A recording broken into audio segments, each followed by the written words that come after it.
Goeiedag en welkom. Dit is Woensdag, dit is 5 uur of net so na 5 en dit is tyd vir openbaring, vers vir vers uitleg. Dankie Here, gekry van die Here, en dankie Here, dankie.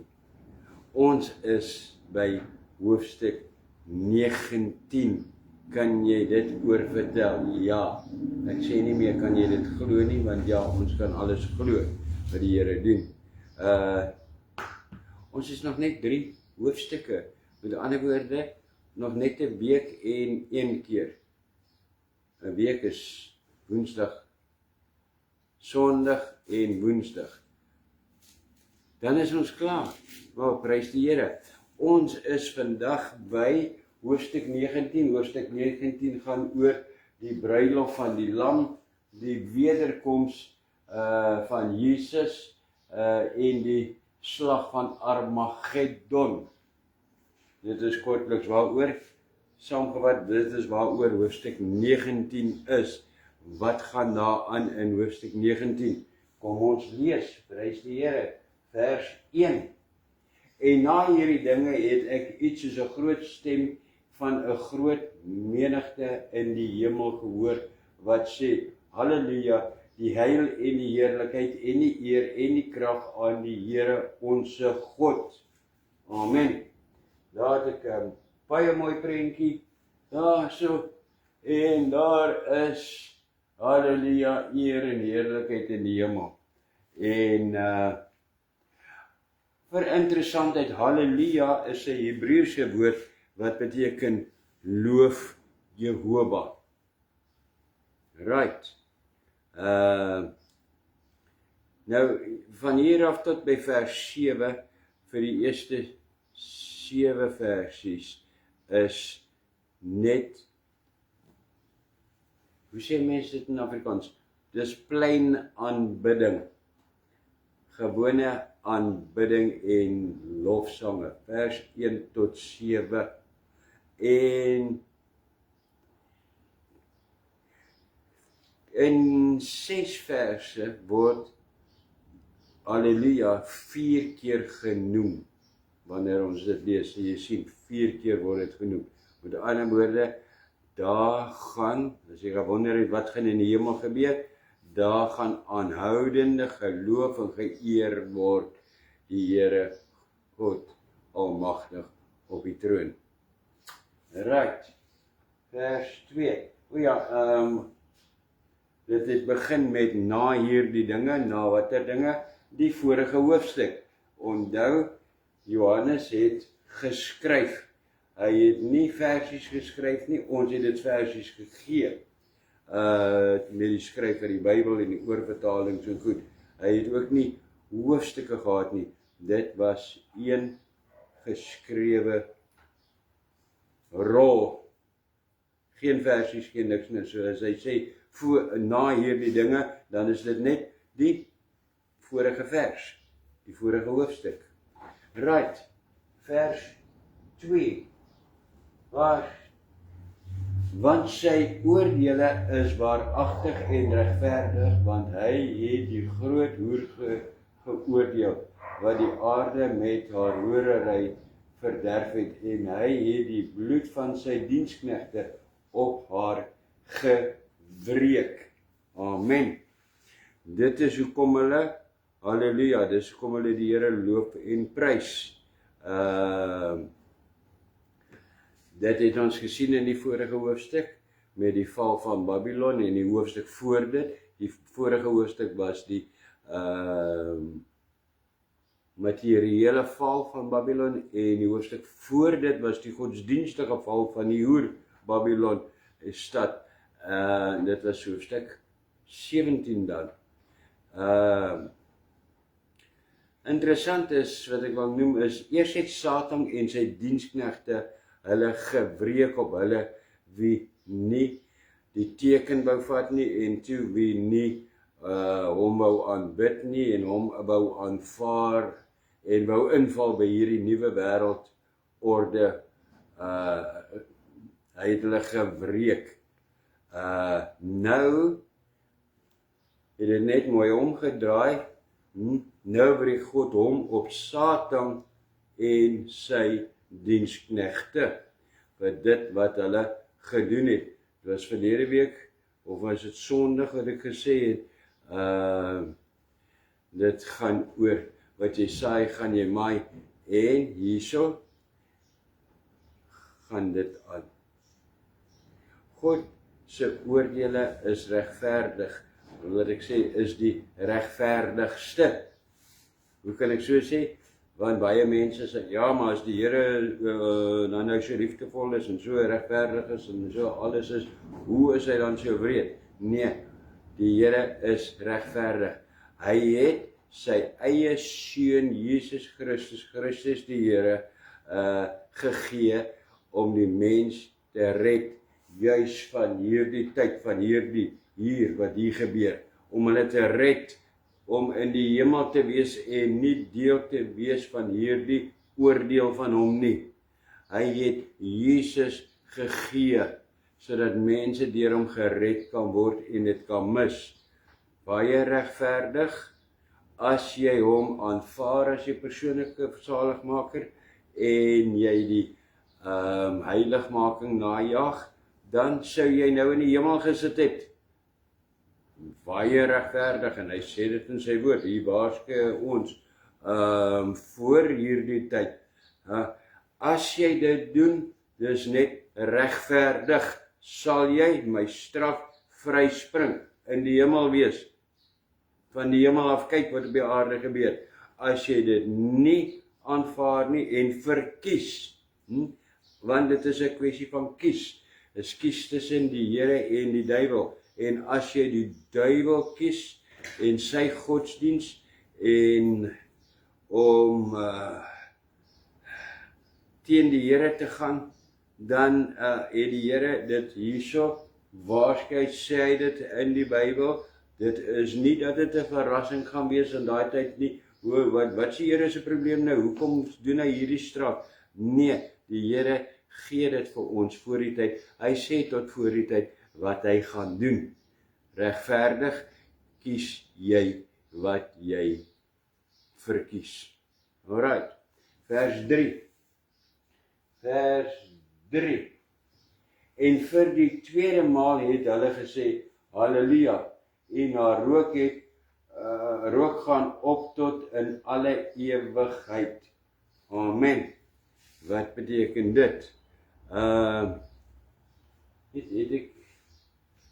Ek het die knoppie gedruk, nou, maar wanneer? Ek kan nie onthou wanneer ek die knoppie gedruk het nie. Hey. Ouderdom is nie vir sissies nie. Ek het dit al baie gehoor. Right.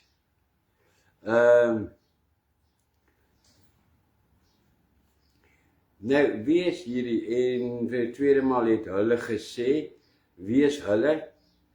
Hierdie, as ons gaan kyk, waar kom dit hierdie versie aan, en hy kom aan, dan is hierdie die mense, die gereddes wat in die hemel is, wat die groot verdrukking deurgegaan het, en wie onthoof was in die groot verdrukking, omdat hulle nie hierdie 666 nommer wou vat nie.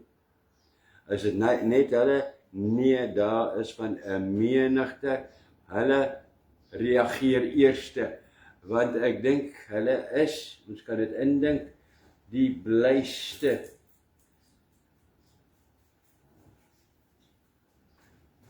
Die blyste van almal, dat hulle hierdie ergste vervolging deurgegaan. Hulle is onthoof vir die Here. En hulle is die wat eerste antwoord, en eerste skree, halleluja, wat die blyste is. So, wie is hierdie? Hierdie is, en hulle, Vir die tweede maal het hulle gesê, vir die tweede maal het die wie in die verdrukkingstydperk gesterf het gesê, Halleluja, en haar rook gaan op tot in alle ewigheid. Right, vers 4. En die 24 ouderlinge en die 4 lewende wesens het neergeval en God aanbid, wat op die troon sit en gesê, Amen, Halleluja. Right, wat gebeur nou hierso?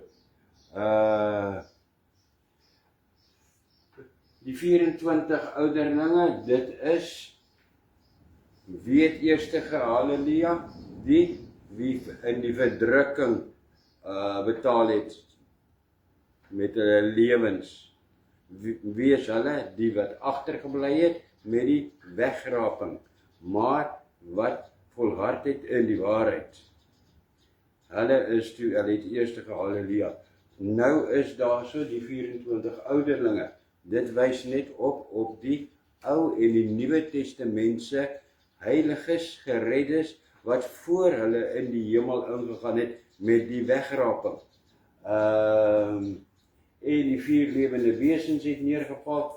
Daar's nie vir, net om het weer te herhaal, daar is nie regtig 4 lewende wesens nie.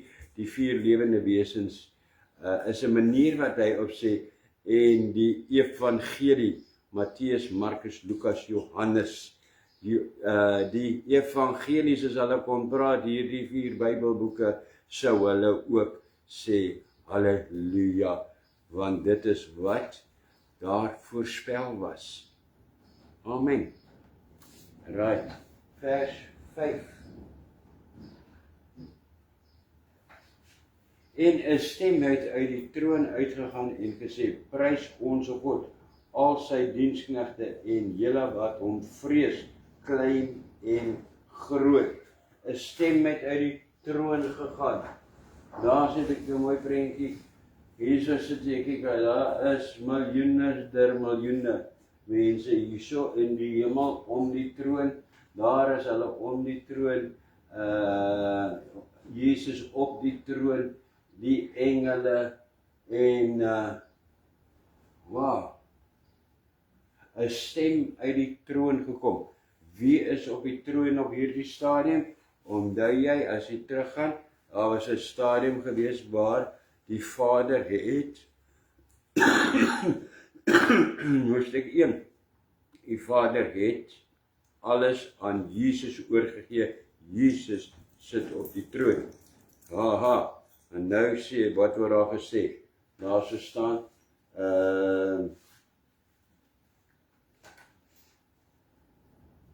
so Jesus self sê Halleluja.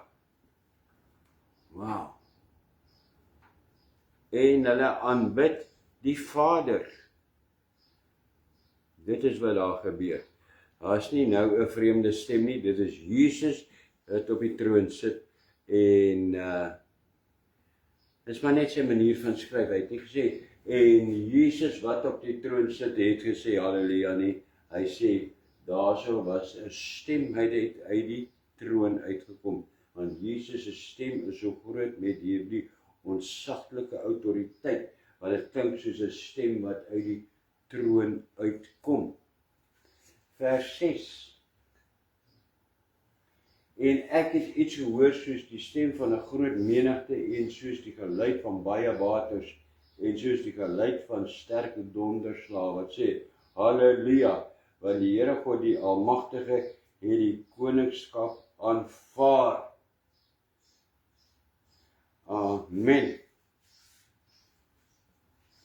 Hierdie is net 'n aanduiding van hoe hard die lofsange is.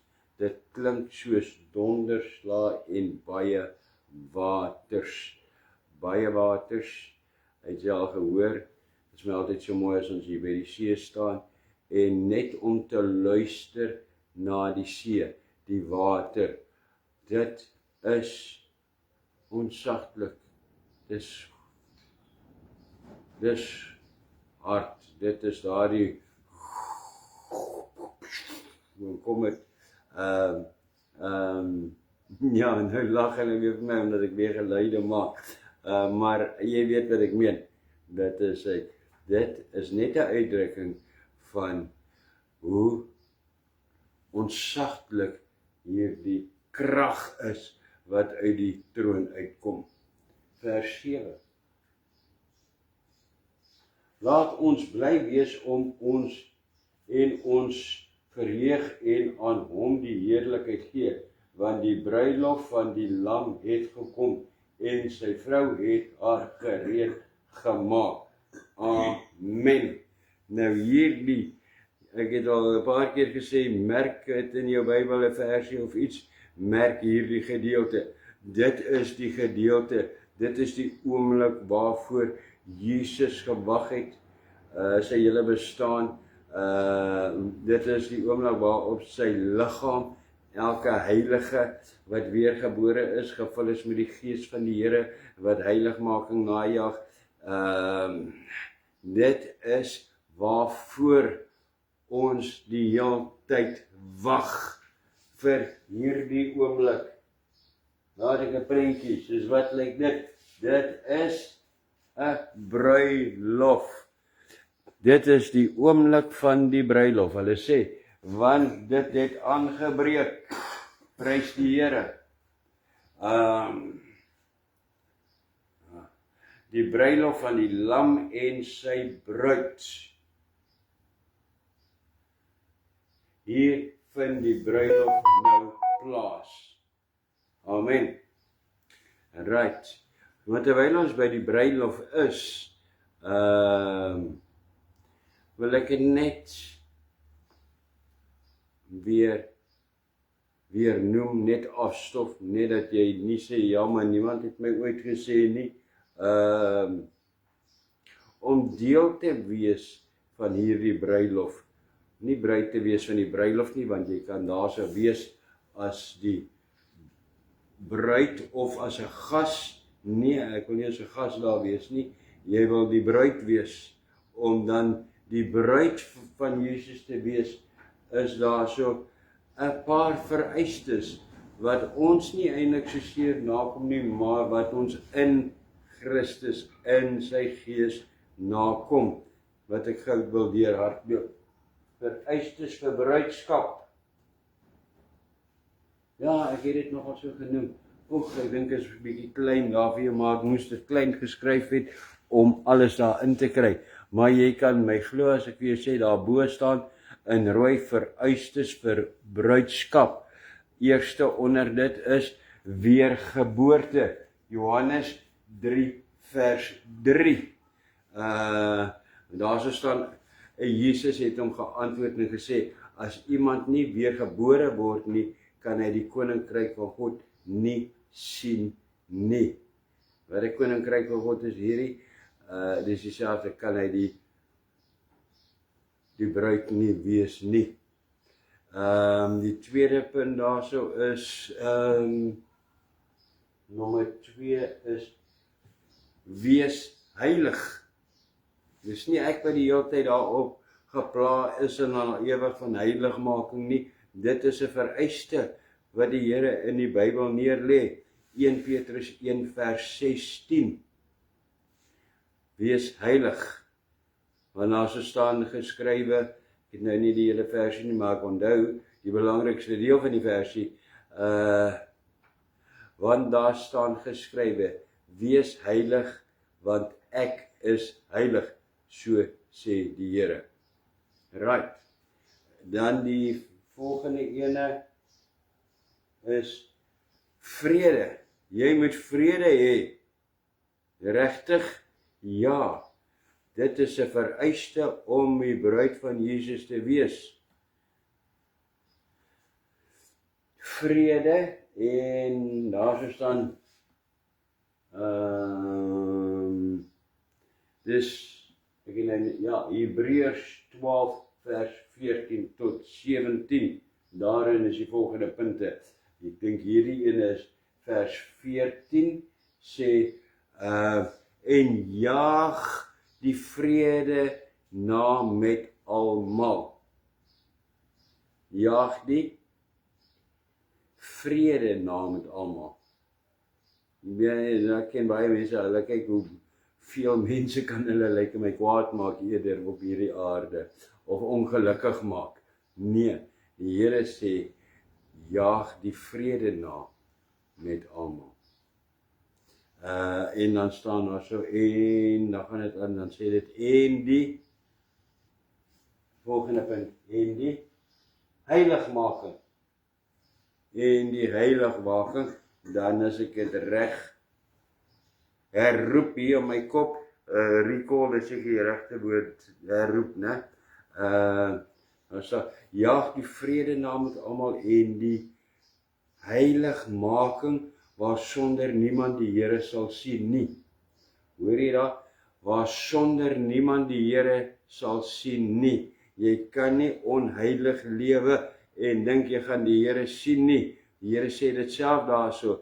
En die heiligmaking waar sonder jy nie die Here sal sien nie. Dan is vers 15, dan staan daar so, nou ek breek nou hierdie versie so op, net om die verskillende punte te kry, dus dan lees ek het so aan mekaar.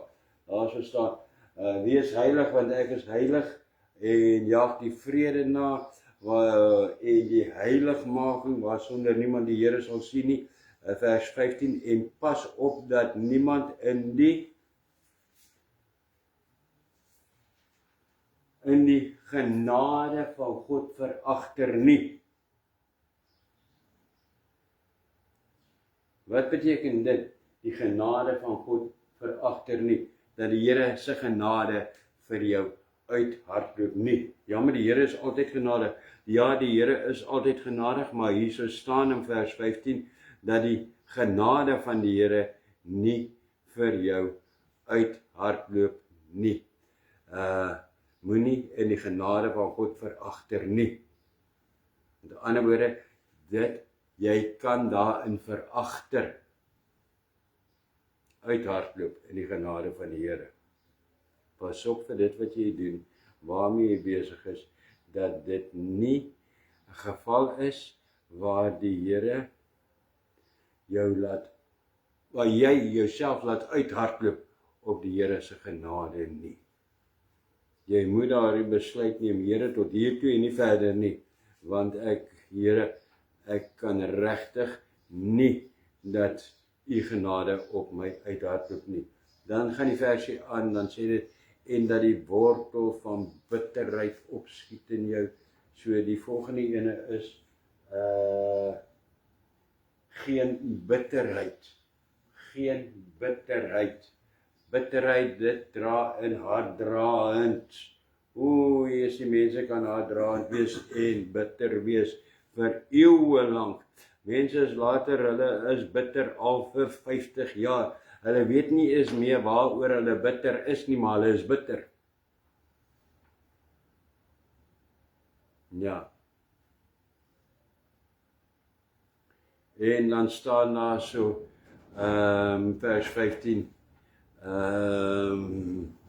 waar het ek geëindig by bitterheid opskiet nie, en wat doen dit? Dit verwek onrus. Dit staan in die versie na mekaar, en onrus verwek, en baie daarbey besoedel word nie. So, moenie onrustig wees nie, geen onrus. Vreemd dat onrus hierso hier uitkom, sal jy sê. Nee, weet jy, wat kom onrus?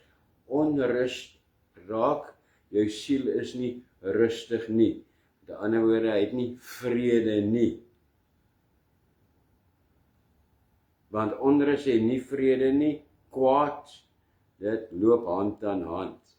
Right, vers 16, laat niemand daar staan het vers 16, hoereerder wees nie, moenie hoereer nie, of onheilige, sê dit soos, soos Esau, né, wat vir een spysgereg sy eersgebore reg verkoop het. Right, geen onheilige. Wat het hier gebeur? Dit was nie net 'n fout wat Esau gemaak het oor hy het sy eerstgebore reg verkoop nie. Ons sien baie goed soos ag, dis net 'n fout. Nee, die Here het dit gesien, nie net as 'n fout nie, baie groter nie. Hy het dit gesien as 'n onheilige daad om die Here so te gaan, om sy eerstgebore reg so maklik weg te gee. Mense kom by die Here uit, neem die Here aan en wow, hulle verkoop hulle weergeboorte, eerstgebore reg tot die hemel, tot bruidskap, verkoop hulle soos niks nie, asof hulle nog nooit weergebore was nie. Dan sê vers 17, want julle weet dat hy, toe hy ook later die seun wou beerwe, verwerp is. Hulle praat hier van Esau, né? Want hy het geen geleentheid vir berou gevind nie. Aha, en daar staan dit, geen berou. Jy moet berouvol wees, met ander woorde, jy moet jou sondes bely voor die Here en berou hê daaroor. Hoekom berou? Berou maak dat jy dit nie weer wil doen nie. Hy sê dat daar so in daardie gedeelte dat hy het, waar was ek laas? O ja,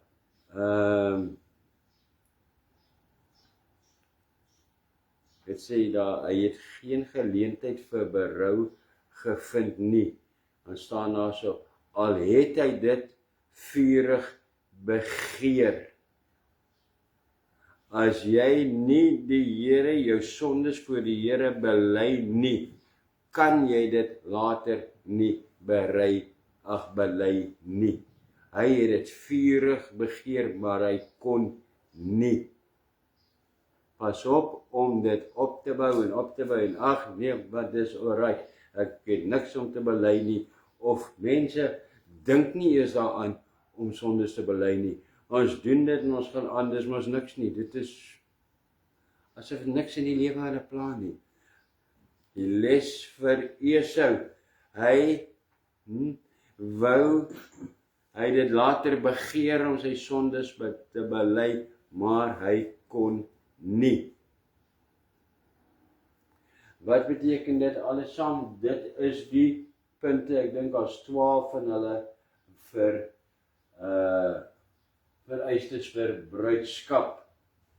Dit kom alles neer op een, as ek dit in 2 woorde moet sê, 3 woorde moet sê, wees oordeelvry voor die Here.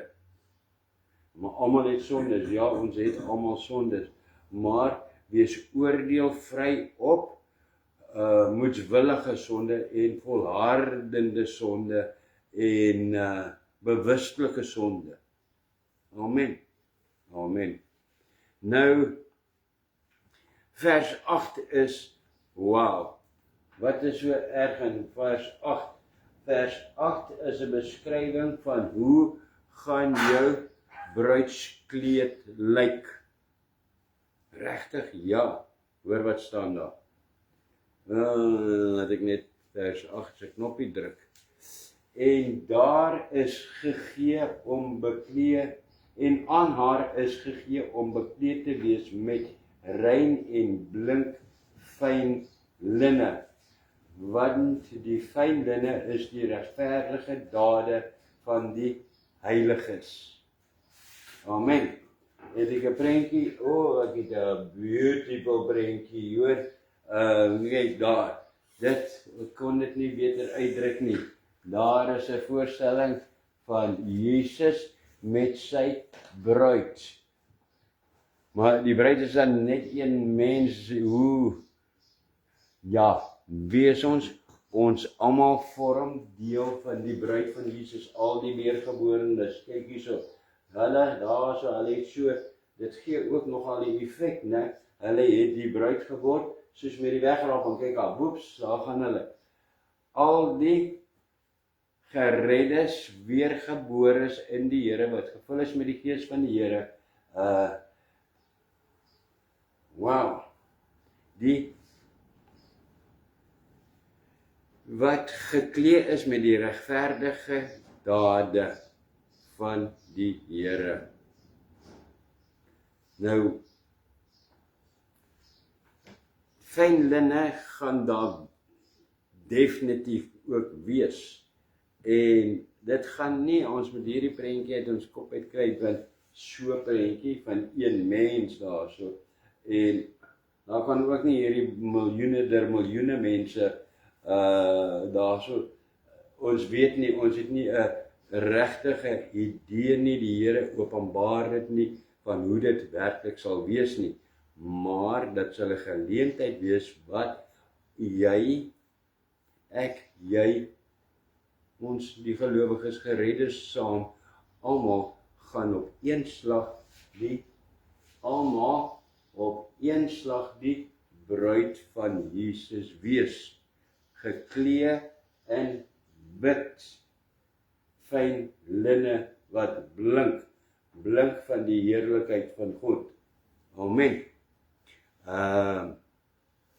Dis wow, want weet jy, dit beteken die Nuwe Testamentse heiliges wat gered is, wat daar met die wegraping in die hemel ingegaan het. Hulle gaan in wit geklee wees. Dan gaan die Ou Testamentse heiliges wat regverdig geleef het en godsdienstig in die wet gevolg het en daar, hulle gaan in wit geklee wees. En die heiliges van die verdrukkingstyd wat met hulle lewens betaal het en dan hemel toe gegaan het, hulle gaan in wit geklee wees. Hoekom noem ek dit vir jou? Want 'n belangrike deel is hierso. Hoewel almal in wit geklee is, gaan nie almal die bruid van Jesus wees nie. Wat? Waar kom jy aan die valsheid? Ek gaan dit nou vir jou wys waar dit kom. Dit is nie valsheid nie. So ja, hulle gaan werklik in wit geklee wees. Ons gaan sien net nou, hulle gaan saam met die Here terugkom na die aarde, die slag van Armageddon, almal in wit geklee. Maar hierdie wit gaan ook wees, hulle gaan geklee wees met die wit reinheid en die regverdigheid, hulle regverdigheid in Christus. Dit is waarmee jy geklee gaan wees. Right, vers 9.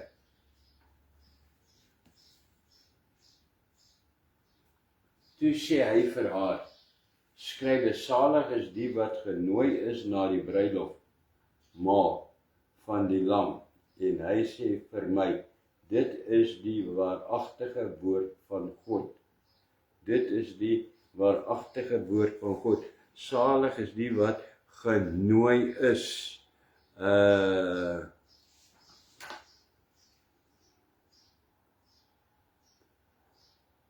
Wie is dit wat hier so praat? Hierdie is nie Jesus nie. Hierdie is ook nie 'n engel nie. Hierdie is een van die heiliges wat in die hemel is. Een van daardie wat een van die skale gehad het. Hoe weet ek dit? Want in die volgende vers dan sê hy vir Johannes, moenie voor my neerval nie, ek is 'n medediensknegt. Amen.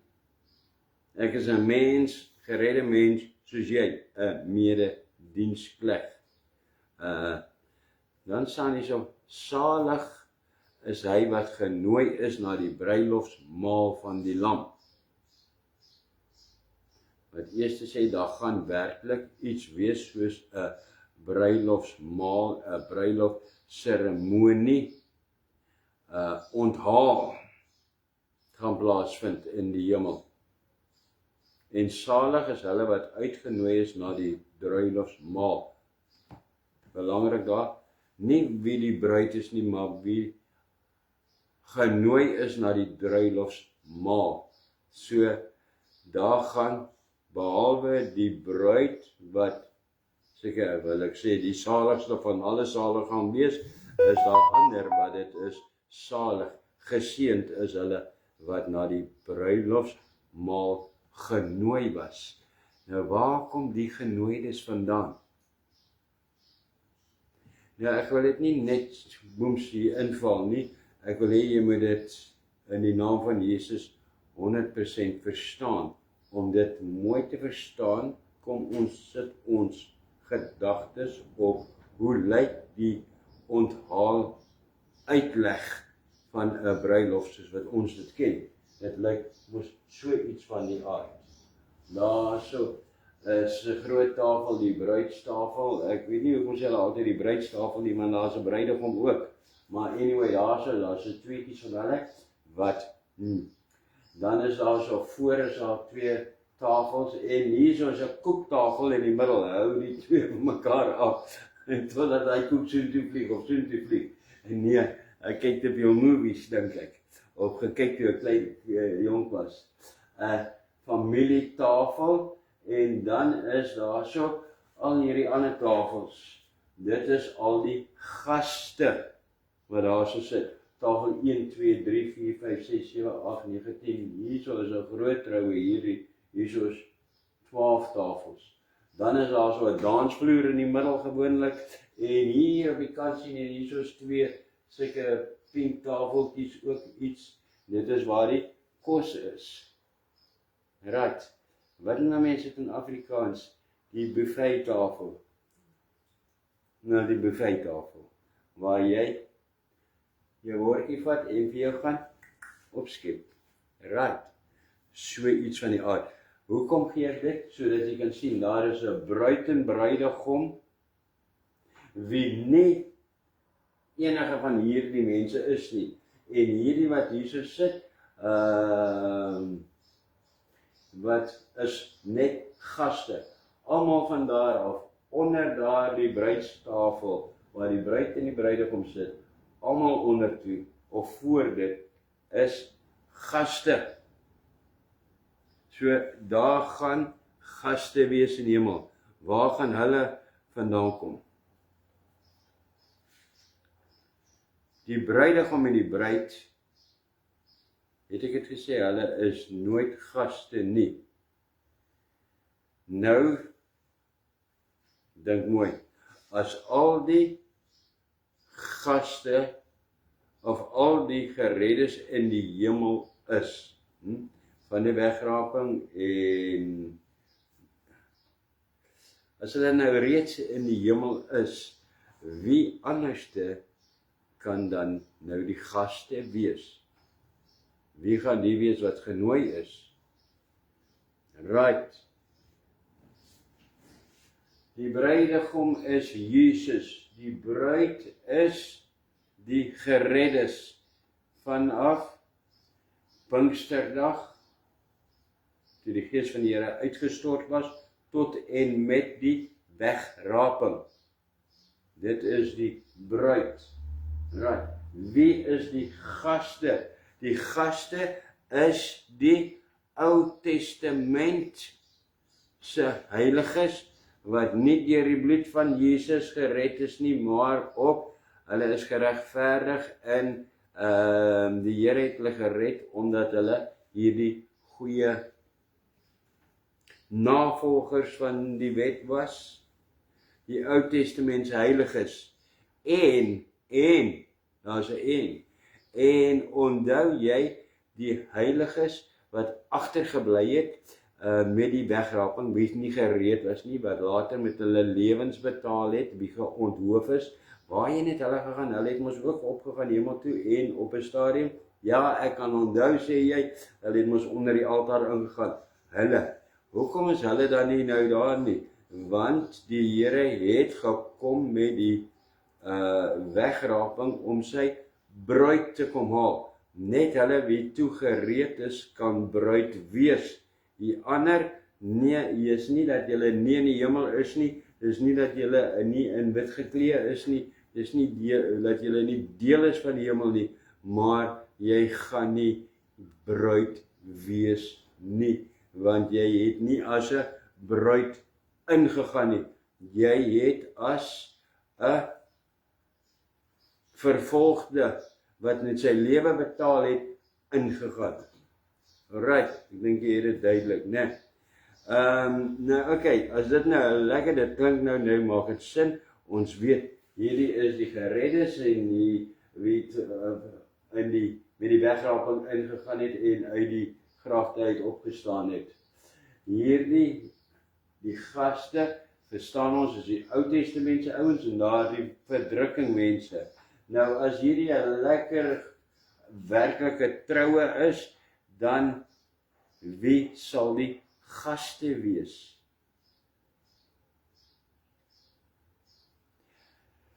Wat is die engele? Die Engelse, die Engelse. Die Engelse, die engele. Die Engelse. Skus, ek lag nou so lekker, maar ek kan myself ook lag. Dit is goed om vir jouself te lag en nie net aanstoot te wil neem vir alles nie. Ek kan my weerspreek ook. Die engele se hoofdoel is nog altyd, dis hoekom hulle geskape is om te bedien. So, wie is mense wat bedien op 'n troue? Jy noem hulle 'n baie mooi Afrikaanse woord, waiters, né? Kelners, maar waiter, almal weet wie 'n waiter is. Right. In Johannes 3:29 staan daar ook, hy wat die bruid het, is die bruidegom, maar die vriend van die bruidegom, die waiters wat na hom staan en luister, verbly hom baie oor die stem van die bruidegom. Hulle is die kelners. So, as daar kelners is en gaste is en alles is, dit gaan nie kom ons noem dit maar 'n huweliks wees nie, of 'n huweliks onthaal nie, maar daar gaan nie werklik so iets wees nie. Nee, dit gaan nie wees nie. As die Here sê daar is die huwelik van die lam, dan gaan daar 'n huwelikseremonie wees. Wat dit behels, het die Here nooit vir my gewys in die tyd dat ek afgesonder het nie, en ek wil my nie uitlaat daaroor of 'n kans vat van wat ek dink nie, dan nee, ek kan dit nie doen nie. Maar dit is wat daar gebeur. Vers 10. En ek het voor sy voete neergeval om te aanbid, maar hy het vir my gesê, moenie, ek is 'n medediensknegt van jou broeders wat die getuienis van Jesus het. Aanbid God, want die getuienis van die Jesus is die gees van die profesie. Hierso het ek 'n baie mooi prentjie in swart en wit. Nou wie sê swart en wit prentjies kan nie mooi wees nie. Kyk hoe duidelik is hy. Prys die Here. Wat beteken dit? Wat daar so staan? Net dit wat daar staan eintlik. Paar goed wat ek net wil noem. Hy sê, moenie my aanbid nie, moenie 'n engel aanbid nie, moenie iemand aanbid nie, aanbid God en net God en volg die Here.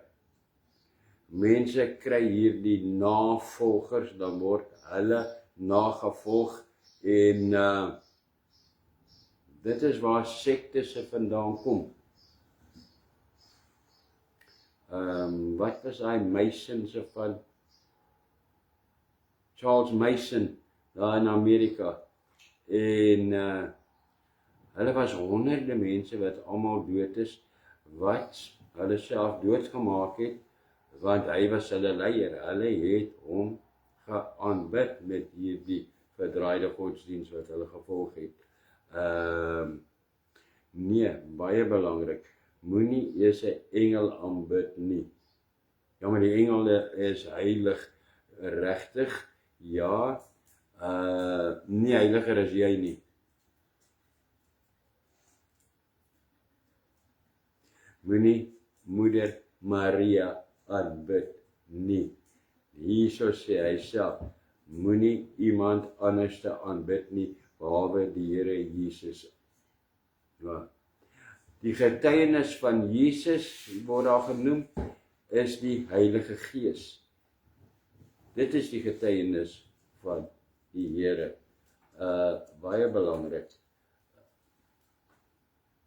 Die Heilige Gees is die getuienis van Jesus.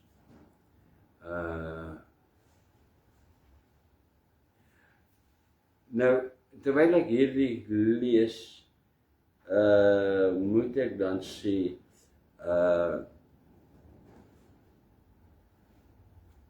daar is dan werklik mense van die Ou Testament, ek het gesê, dit is hierdie mense, nou gesê van die bruid is hulle, wat in die Nuwe Testament gered was. Hoekom? Want hulle het die getuienis van Jesus gehad, hulle is gevul met die Gees, by weergeboorte gekom. Nou, daar is in die Ou Testament, is daar wel 'n paar mense wat ek aan kan dink, wat, hoewel hulle nie by weergeboorte uitgekom het, wat ek ooit van lees nie, maar hulle het werklik die getuienis van Jesus gehad. Die Gees het werklik deur hulle gewerk en geprofeteer. Dink maar aan mense soos Daniel, Jeremia, Esegiel en Amos. Hulle het die getuienis van Jesus gehad, maar hulle was nog steeds nie weergebore nie. Weergeboorte is die eerste sleutel, belangrikste om 'n bruid te wees. Jy moet begin by weergeboorte. Jy kan nie gevul wees met die Gees van die Here en al hierdie ander goed en sonder dat jy kan nie heilig lewe en geheilig lewe sonder dat jy gewas is in die bloed van Jesus nie en gevul is met sy Gees wat jou lei nie. Amen. Die enigste verskil is in die Nuwe Testament word die Gees van die Here net vrylik uitgestort aan wie? Aan hulle wie weergebore is. Amen. Maar kom ons gaan na vers 11 toe. Vers 11, toe het ek die hemel geopen gesien. Amen, kyk hier, hierdie ene maak my weer opgewonde, hierdie versie, na die troue. Eers kom die Here en hy verwoes Jerusalem, die Babylon. Toe is daar so die troue in die hemel. En nou na die troue, immediately, dadelik na die troue, toe het ek die hemel geopen gesien en daar was 'n wit perd en hy wat daarop sit word genoem getrou en getuie, waaragtig. En hy oordeel en voer oorlog in geregtigheid. Na die troue toe sien ek dit, net om kleur te gee aan die versie, hy wat op 'n wit perd sit. Right. Besef jy, hierdie is slegs die tweede keer dat die hemel wat die hemel oopmaak. Die eerste keer was met die wegraping, dit was daar Openbaring 4 vers 1, en nou weer 'n keer. Wow. Nou hierdie, wat is dit, vers 11. Vers 11, in my Bybel het kom jare terug al aan bloedrooi geonderstreep, want vers 11 is die openbaring van openbaring. Hier vind die openbaring van openbaring plaas. Wat beteken dit wat jy nou sê? Die openbaring van openbaring is die oomblik dat Jesus homself openbaar aan die inwoners van die aarde. Daar het ek het mooi geskryf hier. Die openbaring van openbaring is vers 11. Die oomblik dat Jesus homself aan die inwoners van die aarde openbaar.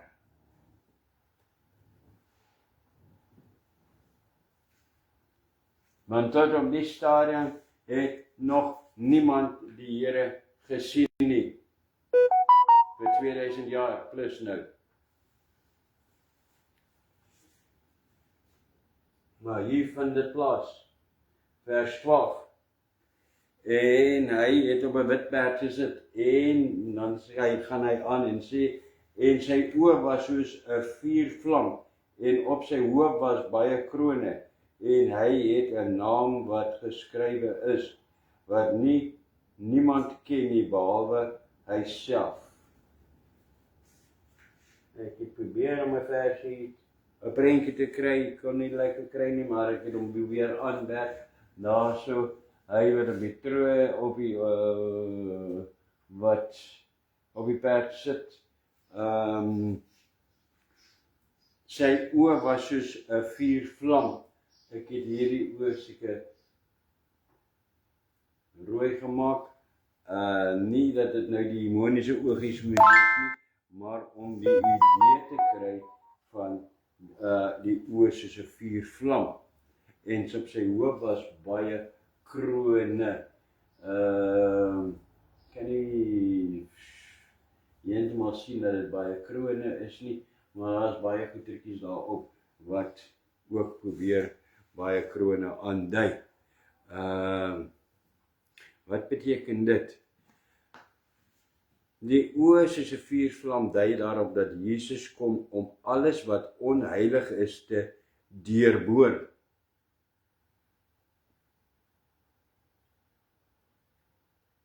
En dat Jesus het werklik gekom om sy toorn uit te stort op die bose. Die rooi van frustrasie, van kwaad, van toorn. Hy kom nie met hierdie blou oogies wat flikker en glans nie. Hy kom met rooi oë wat kwaad is. Hy kom om sy toorn uit te stort. En op sy hoof is baie krone, dui net op, nie werklik dat hy met 'n klomp regtige krone op sy kop is nie, maar dit dui op totale koninklikheid en op totale heerskappy. Daar is nie meer ander koninkies op die aarde nie. Die Here kom, toe hy verskyn, toe is hulle almal niks nie. Toe verloor hulle almal hulle kroontjies. Amen. Dan staan daar en hy het 'n naam wat geskrywe is wat niemand ken nie, behalwe hy self. Dit is net 'n bevestiging dat dit God Jesus is. En ek sê God Jesus want Jesus is die enigste een wat dan op die troon sit.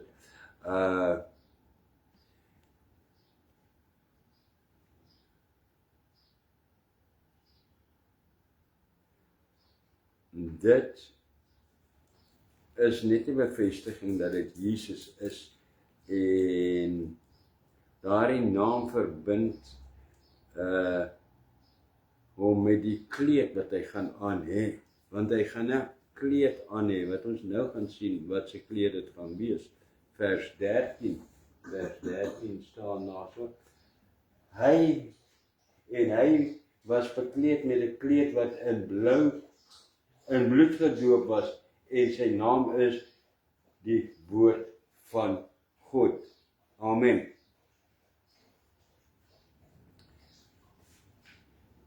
Right. Kleed wat in bloed gedoop was. Hoekom is hierdie kleed in bloed gedoop? Nee, hy is nie in bloed gedoop nie, hy was in bloed gedoop. So dit is 'n kleed wat voorheen in bloed gedoop was. Dit is wat die oorspronklike teks sê. En Jesus al hierdie bloedbevlekte kleed aan hê. Watter een is dit? Hoekom een wat bloedbevlek is? Want dit is die een wat hy aangehaat het toe hy op die aarde was. Die een waarmee hy gemartel was en gekruisig was. En hy gaan hom aan hê sodat almal kan sien dat hy wie ons gekruisig het toe hy op die aarde was werklik die Messias. Vir 'n herinnering gaan hy daardie kleed aan hê. Wanneer seker maar so net 'n wat lap? Nee, as ons gaan kyk in die oorspronklike tekste, dan het hierdie 'n baie duidelike aanduiding wat se kleed hierdie is. In die oorspronklike teks is hierdie woord vir kleed is talit. 'n Talit is 'n gebedsmantel wat so lyk. Sekerlik, ek is seker jy het al so een gesien. Dit is so wit, dan is hy seker blou, silwer en wit strepe so op. En so klossies wat so hang en spierske hoeke wat so uitgeborduur is, die 4 hoeke. En dan gewoonlik hierdie deel wat hier omgaan en wat hulle oor hulle koppe gooi, daar is so uitgeborduur, so, en daar staan daar iets in Hebreëus geskrywe. Dit is wat Jesus op die aarde aangehaat het toe hy op die aarde was. En dit maak tot vandag toe 'n baie belangrike deel van die totale Joodse geloof uit, hierdie talit, hierdie gebedsmantel. Wanneer hulle daar by die klaagmuur gaan staan, dan gooi hulle dit gewoonlik hier oor hulle koppe, en dit is waar hulle dan daar staan, hulle kap hulle koppe teen die muur, en ek weet nie wat alles nie, en ek kan lank daaroor praat, maar ek is nie nou lus vir hulle nie. Ons is hier by Openbaring. Waar kom hierdie talit vandaan? Die talit kom uit Numeri 15. In vers 37 tot 41 het God hulle beveel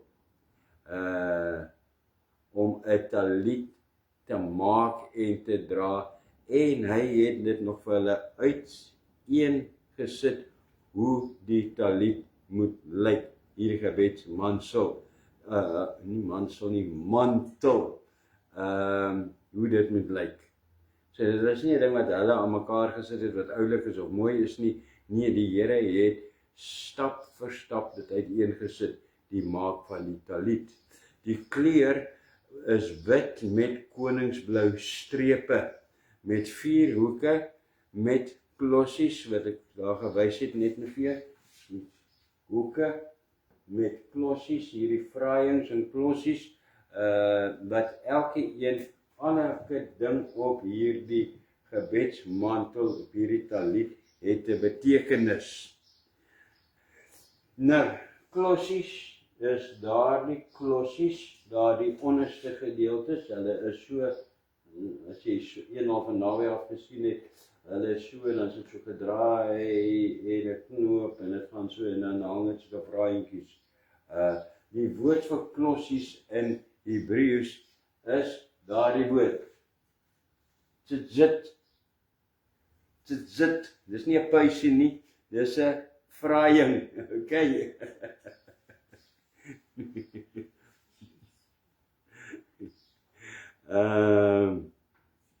Nou, 'n tzitzit,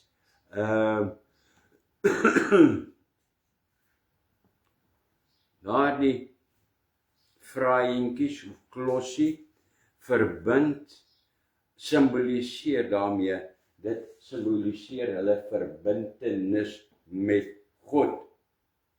En dit dien ook as 'n herinnering aan die wet. Regtig, ja, dit gaan alles oor die manier hoe dit gemaak is. Die draaie tussen die eerste knoop en die tweede knoop en die derde knoop verskil die heeltyd. Verskillende knope, want daar is ook baie interessantheid daarin. Die 4 klossies of die 4 tzits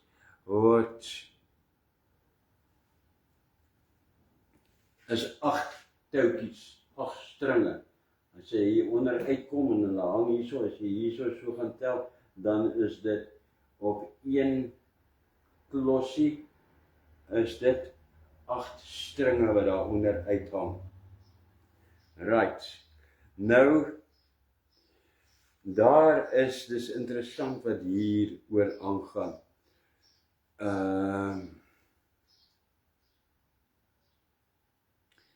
As jy die 8 stringe wat daar onder uithang, die 5 knope en die aantal draaie op die ding by mekaar tel en die woord tzit 'n numeriese waarde gee en jy tel dit alles by mekaar, dan kom jy by 613 uit. Dit is hoekom die Here vir hulle gesê het, hulle moet dit so maak, want dit moet 'n betekenis hê. Wat beteken 613? Dit is die aantal wette wat daarso in die Ou Testament vir hulle gegee was. Die wette wat hulle moes nakom. 613. Here, dankie dat ons nie deur werke nie, maar Here, deur u genade, deur u Gees gered is. Want Here, ons sou regtig nie 613 wette kon nakom nie. Nou, kom ek gee vir jou daar so net nog 'n aanduiding. Want dit is interessant hierdie. Hierso is so 'n klossie stringetjie, 'n tzit. Daar kan jy sien, hy kom hierso, daar is die hoek van die lap, van die gebedsmantel. Uit hom uit kom hier die stringe dan, hierdie touwtjies. Daarso is, hy begin met 'n dubbelknoop, dan is daar 7 draaie, 1, 2, 3, 4, 5, 6, 7, weer 'n knoop, 'n dubbelknoop, dan is daar 8 draaie, 1, 2, 3, 4, 5, 6, 7, 8, weer 'n dubbelknoop wat gemaak word, dan is daar 9 draaie wat gemaak word, weer 'n dubbelknoop en dan 13 draaie. Na die 13de draai, dan kom daar so weer 'n dubbelknoop en die touwtjies wat daar uithang, die stringe, hulle hang dan maar net so, word vreeslik styf getrek en hulle hang werklik so. Nou, kyk hier, om by die 613 uit te kom, het die Here dit so uitgewerk. Die zit, die TZ is 400, se waarde, die I is 10 waarde, TZ se waarde is 90, die I se waarde is 10, dis 10 daar gewees ook, en die T se waarde is 90. Nou as jy 410 en 90 en 10 en 90 by mekaar tel, dan kry jy 600. Tel daarby die 7 draaie, die 5 knope, 1, 2, 3, 4, 5 knope, en die 8 stringe wat daaronder uitkom, dan kry jy 613, wat dan die aantal wette presies is. Hoekom het die Here dat hulle dit maak? Om hulle te herinner aan die woord van God, om hulle te herinner vir daardie Jode dat hulle onder die wet lewe. en om hulle toe te maak met die wet. Vir 'n Jood om homself in so 'n gebedsmantel toe te draai in so 'n talit, draai hy hom in die wet van God toe. Letterlik en figuurlik. Aha. Dan net iets oor die 4 stringe. Hoekom spandeer ek soveel tyd? Want dit is die ding wat Jesus gaan aan hê en ek wil vir jou net die belangrikheid daarvan wys. Dit is nie sommer net 'n lappie nie. Die 4 hoeke, op die 4 hoeke het jy gesien, ek het nie nou weer die prentjie nie, was daar so, dit is so uitgeborduur, baie mooi, hoor, so uitgeborduur, seker wit hoeke, wat so daarop is, party is gekleur, en hierso is die 4 hoeke. Nou,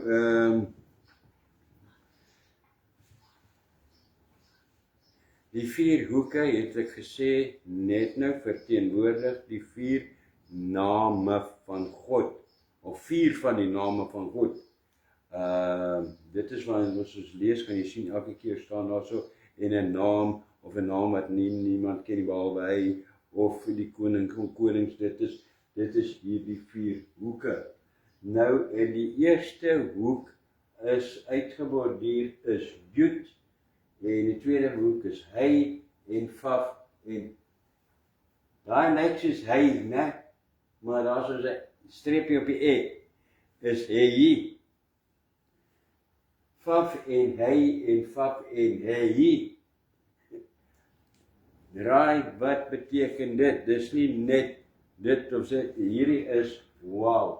Hierdie is wow. Want Jood beteken leeu, hy beteken man, Vaf beteken kalf, en hy is arend. Wag, maar ek het dit nou iewerste al gehoor. Is dit nie? Ja, wie is dit? Dit is die 4 lewende wesens in hoofstuk 4. Onthou jy? Ja, ek onthou. Prys die Here. Wow. Maar ja, dan is daar nog 'n ding, die uitgeborduurde, waar is hy gou? Ek gaan net gou weer terug, verskoon my, ek gaan baie terug gaan daarso. Sien jy daarso? Daarso is uitgeborduur op hom. Ja. Ons moet nog daai deel kyk, wat is dit? Wat beteken dit? Daarop is uitgeborduur in Hebreëus. Nou, daarso het ek 'n mooi foto van dit afgeneem. Ek weet nie hoe duidelik dit vir jou is om te sien nie, maar dit is wat daar staan. En ek gaan nou nie so lank Hebreëus vir jou probeer lees nie. Ek gaan net vir jou eerder sê wat dit beteken. Wat jy hier skryf, wat dan oor jou kop gaan, sê die volgende. Daar so staan, geseënd is U, Here God, heerser van die heelal, wie ons heilig maak met wette, en wat beveel het dat ons onsself met die talit, die 613 wette, moet toemaak. Dit is wat daar staan.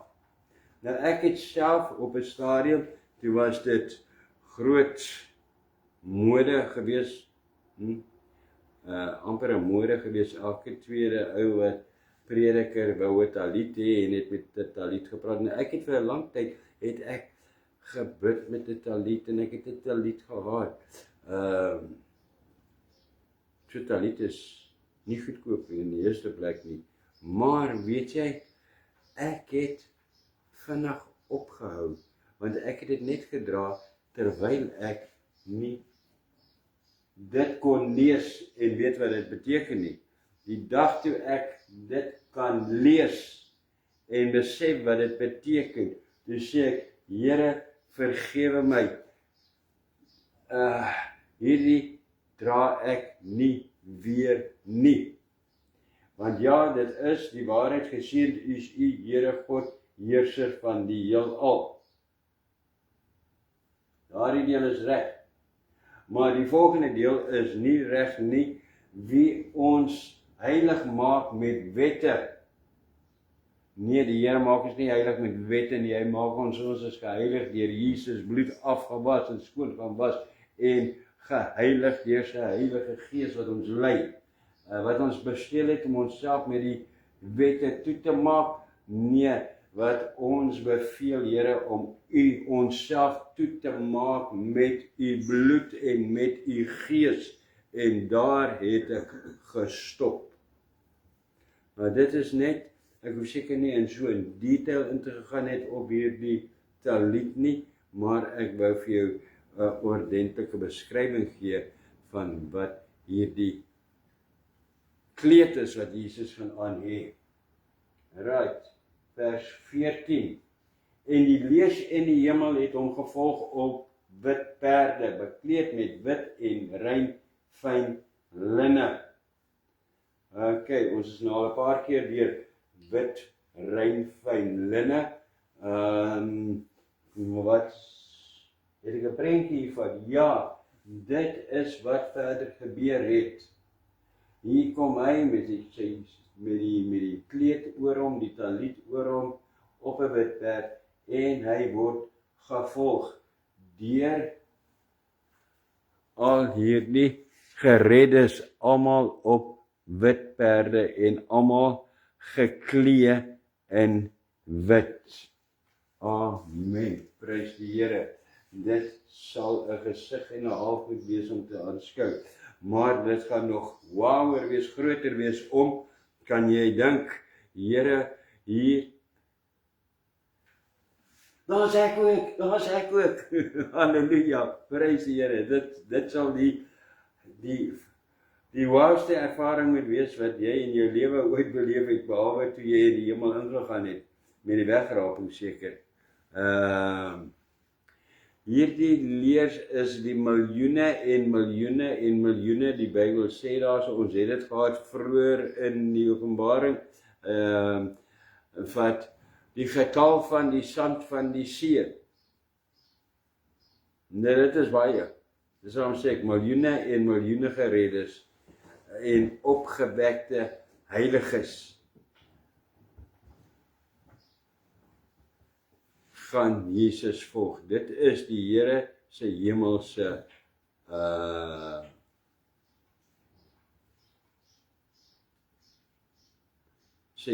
army, man. Wat is 'n army in Afrikaans? Weermag. Die Here se weermag. Maar as jy gedink het, dit is 'n groot weermag hierdie.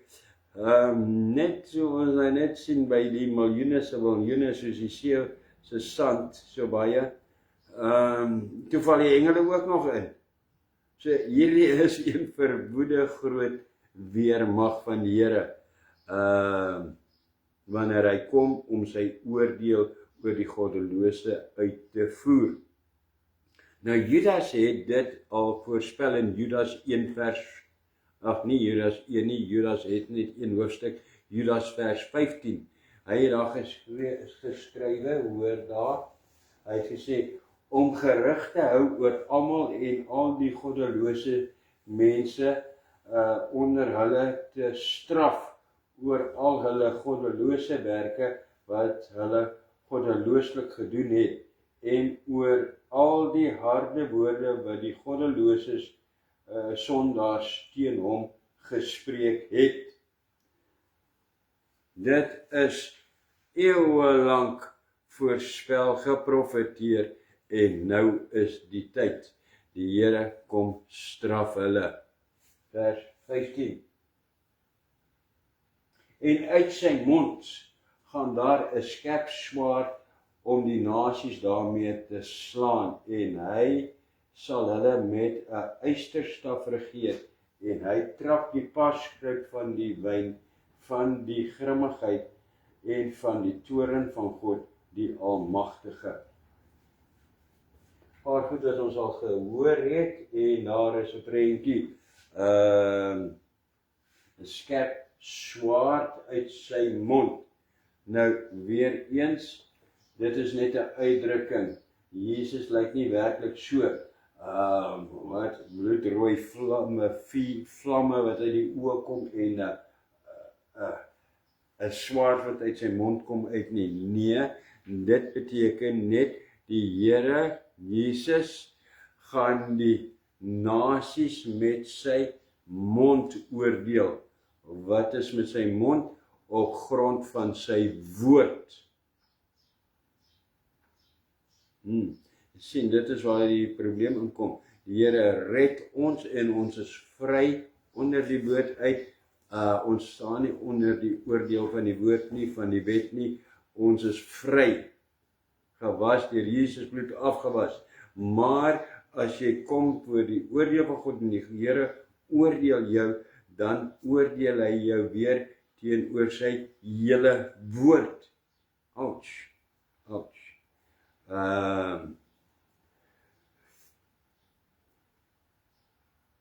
In Hebreërs 4 vers 12 staan daar ook, want die woord van God is lewend en kragtiger en skerper as enige tweesnydende swaard en dring deur tot die skeiding van siel en gees en van gewrigte en murg en is 'n beoordelaar van die oorlegginge en gedagtes van die hart. Amen. Amen, prys die Here. Dan staan daar, hulle met 'n eysterstaf regeer, verwys na die nasies wat gedurende hierdie gedurende die verdrukkingstyd, daai 7 jaar, hulle teen hulle geskaar het saam met die anti-kris, met die dier en dit is van hulle wat hy praat. Hy gaan hulle met 'n eysterstaf regeer. Ferm, maar hard. Dan word daar weer genoem trap die parskuip. Ons het daarvan so 2 hoofstukke teruggelees baie. Dit is nou daardie tyd waar daardie parskuip getrap gaan word, waar die nasies vernietig gaan word, waar die bloed tot by die, omdat jy by die tome van die berge so hoog sal wees. Ons het daar so vasgestel toe dit is so 6 voet hoog, waar die bloed gaan loop. En ek wil weer een prentjie van daar af wys, en dit is hierso. Daarso is die parskuip, daar die gebied, en buite Jerusalem, daarso is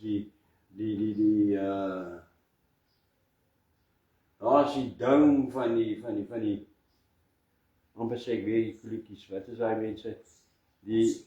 Die moskee van die Islamiete. Right. En hierso is die bouvalle van die ou tempel, die tempel wat vernietig is, daar waar hulle, daar is 'n paar weetjies hierso wat daar by die muur staan en bid. Ek sien daar is 'n paar kolletjies, maar net daarso, tussen daarso, hulle noem dit hierdie die Tempelberg. Nou daai stukkie, daai bietjie hoogte noem hulle 'n berg daarso. Daai regtig, daai stukkie. Hierdie Jode was nog nie in die Kaap nie. Hier sien jy berge. En aan die kant die Olyfberg, daardie gebied tussen die twee is die parskuip. Ons het 'n hele hoofstuk daarin gespandeer. Daar is waar hulle gaan soontoe en daarso gaan hulle nou vertrap word. Vers 16. Jesusie, hoeveel versies het ons nog? So ek dink 21, nog 5. en hy dra op sy kleed en op sy heup die naam wat geskrywe is, die koning van die konings en die Here van die Here. Daar is dit. Hier is net niks verskuil in hierdie vers nie. Hy dra hierdie kleed en op die kleed, nou kan jy dit beter verstaan, daar is hierdie 4 hoeke wat so mooi uitgeborduur is met die name van God en hy is lank. 2 van hierdie hoeke rus op sy heupe, hier op sy bene. Niks verskuil daarin nie. En hy is bevestiging die koning van die konings. Dis die leeu van Matteus. En die Here van die Here, die man was hy daar so gewees van Lukas, né? Ja. Dit is al wat dit beteken. Maar hier vind die finale slag van Armageddon nou plaas. Hierso gebeur dit, net uitgedruk. Het gaan nie so lyk nie, dit sal iets anders wees, maar 'n goeie uitdrukking. Hierso kom nog 'n paar deur die lig wat dit verkeerde gaan. En jy kan sien daar, so daai ene slat, daai ene dat hy daar lê. En hierso is 'n goeie uitdrukking. Wit, alles wit perde, almal in wit geklee en daardie is swart, pikswart en donker. Hier vind daardie slag uiteindelik plaas. Nou hierdie wat ek hou van hierdie prentjie is, jy sal sien daar is ook een in wit geklee met 'n stok en hy slat daai een en kyk daar trek hy, daai een slat daai een met 'n stok, kyk daar lê hy trek. Hoekom ek so hou van dit is, ons het dit een aand, ek en 2 van my vriende, ek praat van baie jare terug, 25 tot 30 jaar terug, het ons in die aand tot na 12 gewag, wanneer die hele dorp slaap in die dorp waar ek toe was. En dan het ons deur die dorp geloop en gebid en ons hande gesalf en op die plekke gelê en die mense en die siele daar binne opgedra aan die Here en opgeëis en die bose gebind en te kere gegaan. En so het ons een aand geloop, die 3 van ons. En ons sien, hoekom ons weet die een het nie op die ander ene geantwoord en gemaak of ek het gesien het nie. Want ons het al 3 gelyk gesê, het jy dit gesien van mekaar? Al 3 van ons. Het jy dit gesien? Tjie! Wat ons gesien het, hoe 'n engel 'n demoon slat, klap, dat hy so tol en begin rol. Zrrr, dit was iets om te aanskou. Een van die beste ervarings wat ek gehad het. Ja, goeiedag, ek, Janiel en Herman was sy naam, hulle name. Is hulle name, hulle lewe nog steeds. Okay, maar ons het dit gesien. En dis hoekom hou ek so van hierdie prentjie, laat my altyd terugdink daaraan. Okay, maar so iets van, hierdie is 'n paar, weer eens moet ek dit net weer noem, ek het dit voorheen genoem. Dis nie net die slag van Armageddon nie. Die slag van Armageddon is 'n paar veldslae, paar oorlogte, want die Griekse woord wat gebruik word, Openbaring 16 vers 14 vir oorlog, vir 'n slag daarso is polemos. En polemos beteken 'n reeks oorloë. Hierdie is die finale slag. Na hierdie is alles verby. En dit gaan net vir een dag duur. En Sagarias het dit ook reeds in Sagaria 14 vers 7 geprofeteer, toe hy gesê het, en dit sal 'n enige dag wees, 'n enige dag, 'n eendag wees, wat aan die Here bekend is, geen dag en geen nag nie, maar teen die aand sal dit lig word. Hoekom sal dit in die aand lig word? Gaan die dag dan deur mekaar wees? Nee, dit is 'n uitdrukking, teen die aand sal dit lig word. Die duister op die aarde gaan verwoes wees op alle maniere. Dit sal lig word op die aarde weer. Right, vers 17. Vers 17. En ek het een engel sien staan in die son, en hy het met 'n groot stem uitgeroep en vir al die voëls gesê, wat in die middel van die lug vlieg, kom hierheen en versamel julle tot die maaltyd van die grote God. Amen.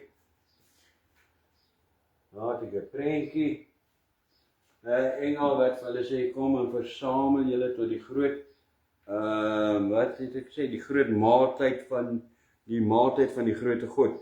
Nou, heel eers wil ek sê, hierdie vers moet nie met die bruilof en die bruiloftsete verwar word nie. Hierdie is nie, dis twee verskillende goed. Daar was 'n ete in die hemel, waar ons as die Here se bruid fees gevier het. Hierdie is op die aarde. En dit simboliseer net die kontras tussen goed en kwaad. Dit simboliseer dit met 'n ete, die goed se maaltyd in die hemel, en die kwaad, die vlees van hulle wat die Here teëgestaan het, hulle wat geoordeel is hier op die aarde. Wat se vlees, hulle gaan in hulle miljoene dood lê hier op die aarde. En wat 'n voëls is dit? Baie maklik, dit is vleisetende voëls, roofvoëls, wat hulle gaan eet. Net so terloops, om vir jou te wys, die einde is nie ver nie, die Here se koms is baie nader as wat ons dink. Daar is gereeld berig, en ek het gelees net onlangs, 'n week terug, van daar word berig dat in Israel, reg oor Israel, is daar in die laaste tyd verskriklik baie roofvoëls, aasvoëls, arende, daai tipe goed. Dit het vermeerder soos nog nooit voorheen nie. Hoekom? Want tot die voëls weet van hier kom 'n maaltyd. Nou die mens nie is, die meeste van die mense nie is weet nie. Amen. Prys die Here. Vers 18. Dat julle kan eet van die vlees van die konings en die vlees van die owerstes 1000 oor 1000 en die vlees van sterkes en die vlees van perde en van die wat daarop sit en die vlees van almal, vry mense sowel as slawe, klein sowel as groot. Nou, amen. Hierdie moet nie verwar word met enigiets in die hemel nie. Vry mense, hierdie is nie vry mense in die Here nie, maar vry mense op die aarde. Hulle wat mag het en autoriteit het en wat geld het, wat slawe kan aanhou. En hulle wat slawe is, want dit maak nie saak, die Here noem hulle almal hierso, konings en owerstes en alles, klein en groot, dit sluit almal in, al wat die Here daar so sê is, dat sy oordeel sluit almal in. Dit maak nie saak, asof jy 'n slaaf nou in die tyd op die aarde is, en of jy 'n vry man is, van daardie booses met wat slawe kan aanhou nie, dit maak nie saak nie. Jy moes die Here aanvaar het as jou persoonlike saligmaker, nie die nommer gevat en jy moes gereed gewees het en in die hemel ingegaan het met die wegraping. Dit is wat dit sê. Toe ek 'n kind was, het ek baie keer gehoor met veral my ma gesê het, sy het altyd hierdie mense jammer gekry as jy sê, ja, maar by die hemel sê, salig is hulle wat so is, of wat so is, of wat so is, want die koninkryk van die hemel behoort aan hulle. Heeltemal misverstaan. Jy gaan nie hemel toe, omdat die Here jou jammer kry, omdat jy nou hier gelei het met iets nie. Jy gaan hemel toe, omdat jy weergebore is, gevul is met die Gees van God. Amen. Daar sê. In Matteus staan daar oor die voëls, want oral waar die dooie liggame lê, sal die aasvoëls saamkom. Lukas 17 vers 37 staan daar oor die voëls, en hulle antwoord en sê vir hom, waar Here, en hy sê vir hulle, waar die liggame lê, daar sal die aasvoëls saamkom. Jesus het dit self geprofeteer meer as 2000 jaar terug. Amen. Right, vers 19 dan. Ons is amper daar, vers 19. En ek het die dier en die konings van die aarde en hulle leers versamel gesien, om oorlog te voer teen hom wat op die perd sit en teen sy leer. Amen. Dit is wat Johannes gesien het. Almal wat jy moet onthou is, hierdie mense, hulle het eers, het die Israeliete oorlog gemaak, wou hulle uitwis, toe vat die Here hulle in die woestyn in Petra toe. Terwyl hulle daar is, sodra hulle omkom, hulle terug, weer Jerusalem toe, en toe is hulle op die soek vir alle ander mense, wat nie die nommer opvat nie hierdie Satan aanbidding wil doen nie. En nou, van daar af so het hulle gegaan terug Jerusalem toe, eers daarso en oor die wêreld, nou soek hulle mense, die groot jagtog was, almal wat die dier teestaan. Nou kom dit en draai hulle almal om, en dit maak nie saak waar dit is nie, almal gaan terug Jerusalem toe, want hulle het 'n nuwe missie om oorlog te maak teen Jesus en sy hemelse weermag. Want hulle dink hulle kan. Want hulle beskerming Satan was, die dier, hy was een keer geword en hy doodgegaan en opgestaan, ja, en toe het hulle gesê, wie kan oorlog maak teen hom? So, kom ons stel dit op die proef nou. Eina, wat is skok vir hulle? Vers 20, en die dier is gevange geneem, en saam met hom die valse profeet, wat die tekens in sy teenwoordigheid gedoen het, waarmee hy hulle verlei het, wat die merk van die dier ontvang en sy beeld aanbid het. Lewend is die twee gewerk in die vuurpoel wat met swaal brand. Prys die Here. Halleluja. Toe gebeur dit. Ek het 'n baie mooi prentjie vir jou. Die dier en die valse profeet. Albei in die poel van vuur gegooi. Wat ek die meeste van hierdie versie hou, en wat ek sê, halleluja, prys die Here, is, weet jy, met ander woorde, hierdie gebeur nou nog net voor die oordeelsdag, wanneer die mense geoordeel gaan word wat hulle gevolg het. So, hulle gaan voor hulle navolgers van hulle hel toe, hulle gaan sit en wag vir hulle. Wat 'n skok was dit al reeds nou vir hierdie mense, hierdie oorlog, en hierso word hulle, daar gat hulle, en hulle is klaar by mekaar gemaak, maar om dan na die oordeel, hulle weer te sien, en sien, hoe hier sit hulle in die hel en wag vir ons, om te arriveer. Dit is waar ons in geglo het, en wat ons gevolg het. Daarso, dit moet die grootste teleurstelling wees vir 'n mens, wat daar ooit seker kan wees. Hier sit my koning binne in die hel. Wow. En hy wag vir my, hy was toe niks beter af as ek nie. En nou,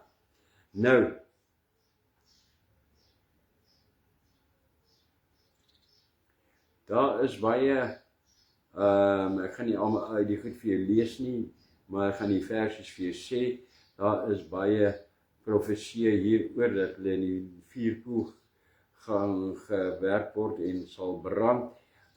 Daniël 7 vers 11, daar is 2 Tessalonisense 2 vers 8 en 9, Jesaja 11 vers 4, en dan staan dit weer hierso, Openbaring 19 vers 20 en in Openbaring 20 vers 10. Amen. Dit is hulle voorland. Prys die Here. Vers 21. En die ander is gedood met die swaard wat uit die mond gaan van hom wat op die perd sit, en al die voëls is versadig van hulle vlees. Amen. Niemand gaan gespaar word nie.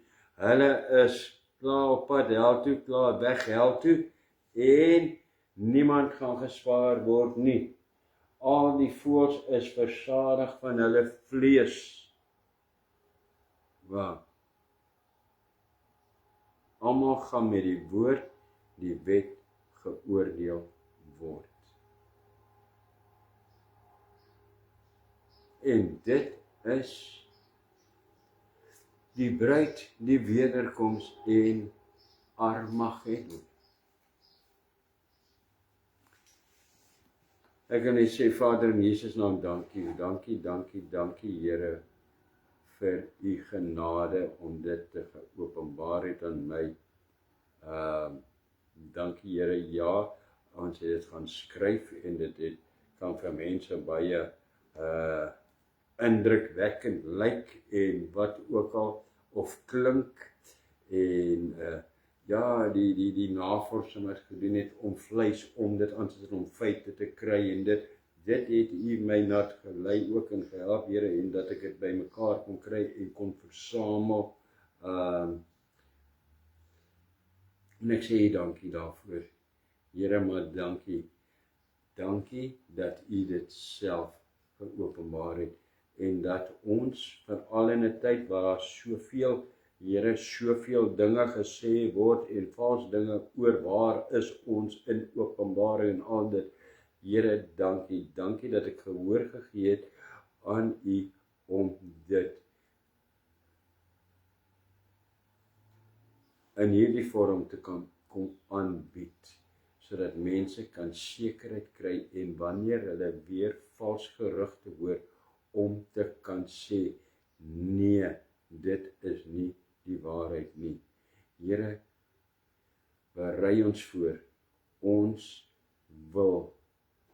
kan nie wag om die bruid te wees nie, Here, om saam met u in die hemel opgeneem te word, Here, om te wag vir hierdie tyd hier in Openbaring, hoofstuk 19, waar daar sou werklik, Here, 'n huwelik seremonie in die hemel is. Here, dit is waar vir ons hoop en lewe en droom. In Jesus naam. Maak ons toe met die bloed, omring ons met die engele, Here, sodat ons kan staande bly in Jesus naam. Amen en amen. En prys die Here.